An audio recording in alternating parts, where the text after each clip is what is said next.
Hello बच्चों, welcome my YouTube channel BD classes. तो बच्चों, आज हम कक्षा 10 के एक बहुत ही महत्वपूर्ण टॉपिक को पढ़ने वाले हैं और ये टॉपिक है कि रासायनिक समीकरणों को आप कैसे संतुलित कर सकते हैं।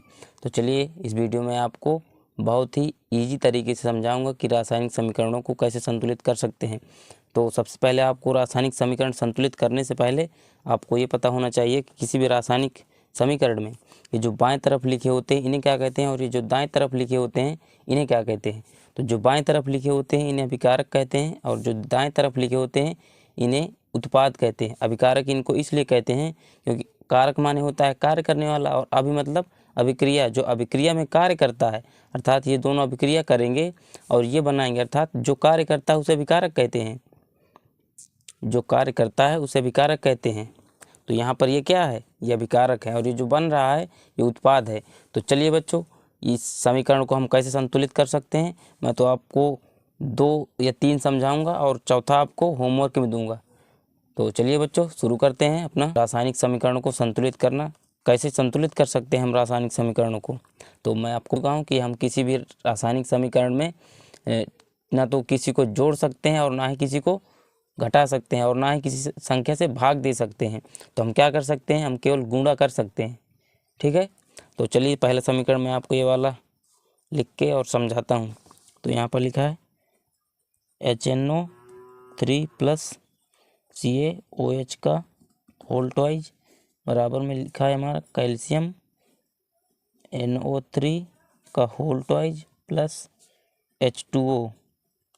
तो ये क्या है, ये हमारा नाइट्रिक अम्ल है और ये कैल्शियम हाइड्रोक्साइड है और ये कैल्शियम नाइट्रेट है और ये जल है। तो सबसे पहले आपको जब समीकरण आप संतुलित करोगे तो इसको बड़े कोष्ठक में हमेशा लिख लेना है। मतलब इसका ये है कि हम इसके अंदर कुछ छेड़ेंगे नहीं और जो भी कुछ करना है हमको इसके बाहर ही करना है। तो अब चलिए हम संतुलित करते हैं। तो यहाँ पर सबसे पहले आप देखेंगे हाइड्रोजन कितने हैं, एक एक तत्व को लेकर देखना है कि इस पक्ष में कितने हैं, इस पक्ष में कितने हैं। इस पक्ष, ये पक्ष बराबर होना चाहिए इस पक्ष के। अभी तो हम बराबर नहीं देख रहे हैं क्योंकि हमें संतुलित करना है। तो चलिए हाइड्रोजन सबसे पहले देखते हैं। हाइड्रोजन 1 और फिर ये नाइट्रोजन, ऑक्सीजन, कैल्शियम OH, ये हाइड्रोजन 2। अब आप सोचोगे कि ये कैल्शियम के भी लगा है, परंतु ये OH के लिए लगा है केवल ये 2 होल ट्वाइज।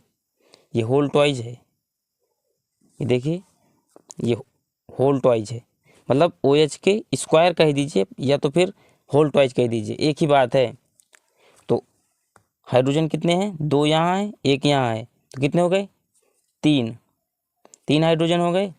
और इस पक्ष में कितने हैं, इसमें कैल्शियम, हम हाइड्रोजन का केवल देखेंगे तो हाइड्रोजन इसमें कितने हैं, 2 हाइड्रोजन 2 हैं, ठीक है। इसमें 3 है तो हमको यहाँ 2 से गुणा कर देंगे, जब 2 से गुणा कर देंगे यहाँ 4 हो जाएगा। और यहाँ जब 2 से हम गुणा कर देंगे, 2 से गुणा कर दिया तो 2 यहाँ पर हाइड्रोजन है, 2 हाइड्रोजन हो गए।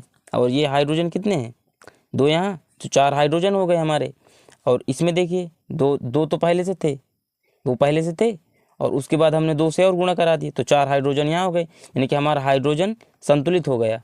और हम देखेंगे अब नाइट्रोजन को। अब नाइट्रोजन कितने हैं इसमें, नाइट्रोजन का गुणांक 1 है, नाइट्रोजन का गुणांक 1 है, यहाँ पर 1 लिखा है।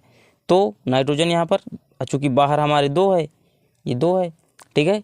तो नाइट्रोजन 2 है, इसमें नाइट्रोजन के तत्व 2 हैं और इधर नाइट्रोजन 1 भी नहीं। तो मतलब इस पक्ष में, बाएं पक्ष में नाइट्रोजन 2 हैं और इसमें कितने हैं, इसमें नाइट्रोजन कितने हैं, नाइट्रोजन NO3, नाइट्रोजन 1 यहाँ पर है, ये 1 है, यहाँ पर 1 लिखा है। ये जब होल ट्वाइज लगा है इसका, देखिए होल ट्वाइज है, मतलब संपूर्ण के बाहर 2 है, तो नाइट्रोजन 1 गुणा 2 कितना होगा, 2, यानी कि नाइट्रोजन हमारा संतुलित है।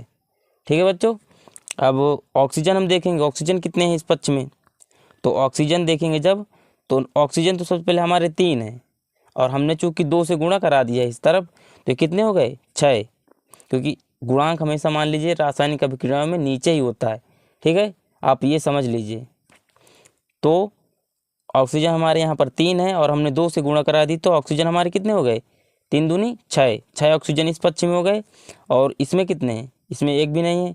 और OH OH का होल ट्वाइज लगा है, चूंकि होल ट्वाइज स्क्वायर ही समझिए आप। तो 2 बार है ना, ये 2 ऑक्सीजन है इधर, 2 6 इधर थे, 2 इधर और 6 इधर, तो कितने हो गए 8 ऑक्सीजन हो गए ना।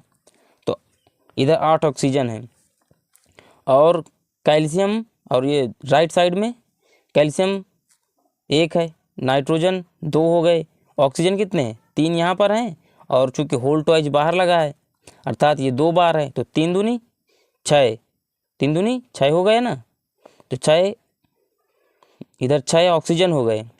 और इस ये वाले में देखिए, इसमें कितने ऑक्सीजन है, इसमें 1 ही ऑक्सीजन है, क्योंकि हमने आपको बताया ना कि यहाँ पर गुणांक 1 है, यहाँ पर गुणांक 3 है, यहाँ पर गुणांक कितना 1 है। और चूंकि बाहर लगा है इसके, अब आप समझो इसके बाहर लगा है, जैसे मान लीजिए लिखा है 2 और इसके बाहर लिखा है 5, चूंकि यहाँ पर गुणांक कितना है 1, इसलिए इसका गुणा हो जाएगा, कितना बनेगा 5 दूनाई 10।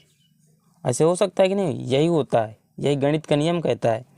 ठीक है बच्चों, अब हम देखेंगे अगला, ये यहाँ पर कितने ऑक्सीजन है, यहाँ पर भी 2 ऑक्सीजन है, यानी कि ऑक्सीजन इसमें 8 थे, इसमें भी 8 हैं, तो ऑक्सीजन हमारे क्या है संतुलित हैं। अब भाई हमने हाइड्रोजन को देख लिया, नाइट्रोजन को देख लिया, ऑक्सीजन को देख लिया, अब हमारे पास क्या बचा, हमारे पास कैल्शियम बचा। तो कैल्शियम इस पक्ष में कितने हैं, बाएं साइड कैल्शियम 1 है और दाएं साइड कैल्शियम 1 है, यानी कि हमारा ये समीकरण संतुलित है, हमारा ये समीकरण संतुलित होगा। आप इसको कुछ इस प्रकार लिख सकते हो, कैल्शियम OH का होल ट्वाइज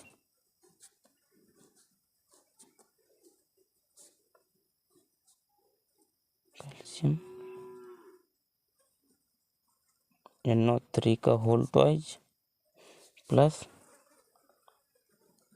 H2O, तो 2 टाइम्स है और ये भी 2 टाइम्स है, हमारा समीकरण क्या हो गया संतुलित हो गया।